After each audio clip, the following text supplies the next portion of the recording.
Hi friends, ఈరోజు మన వీడియోలో వక్ఫ్ బోర్డ్ అంటే ఏమిటి, ఇది భారతదేశంలో ఎందుకు సమస్యగా మారింది అనే విషయాన్ని చూద్దాం. ఈ వీడియో ఎవరిని ఉద్దేశించినది కాదు. ఫస్ట్గా మనం చూసినట్లయితే వక్ఫ్ బోర్డ్ అంటే ఏమిటి?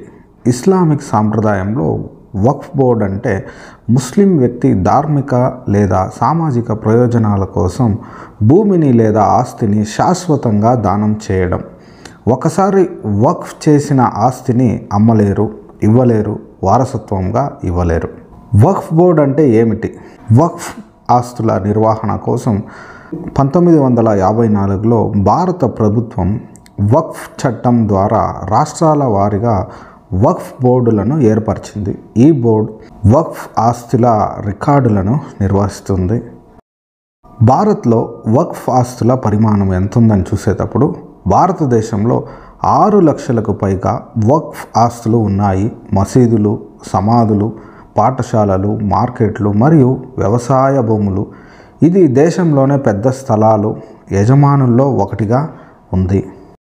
నాలుగవదిగా కానీ చూసేటప్పుడు ఎందుకు వివాదాలు వచ్చాయి మన దేశంలో అని చూసేటప్పుడు కొన్ని సందర్భాల్లో ప్రజలకు తెలియకుండా భూములను వక్ఫ్ ఆస్తులుగా గుర్తించడం జరుగుతుంది. వాటిలో ఆలయాలు, ప్రభుత్వ భవనాలు లేదా ప్రైవేట్ ఆస్తులు ఉండవచ్చు. దీనివల్ల న్యాయ మరియు సామాజిక వివాదాలు కలుగుతాయి.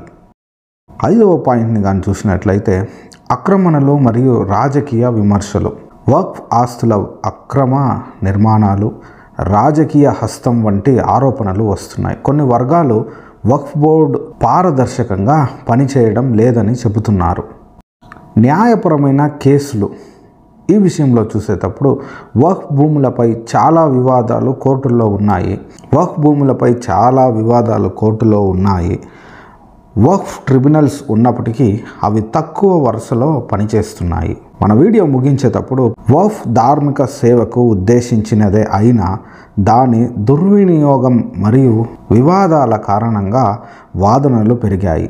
సమాజ శాంతికి, న్యాయానికి పారదర్శక వ్యవస్థ అవసరం.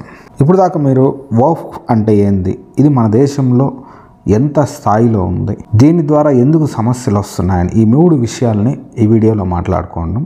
ఈ వీడియో ఎవరిని ఉద్దేశించినది కాదు. ఈ వీడియో గురించి మీ యొక్క అభిప్రాయాన్ని మాకు తెలపాలంటే కమెంట్ ద్వారా తెలపండి. ఈ వీడియో కానీ మీకు కానీ నచ్చినట్టయితే లైక్ చేయండి, షేర్ చేయండి. ఇటువంటి మరెన్నో వీడియోలు చూడాలంటే మా ఛానల్ని సబ్స్క్రైబ్ చేసుకోండి. దేవుడు మిమ్మల్ని ఎక్కువగా కాపాడునుగాక. ఆమేన్.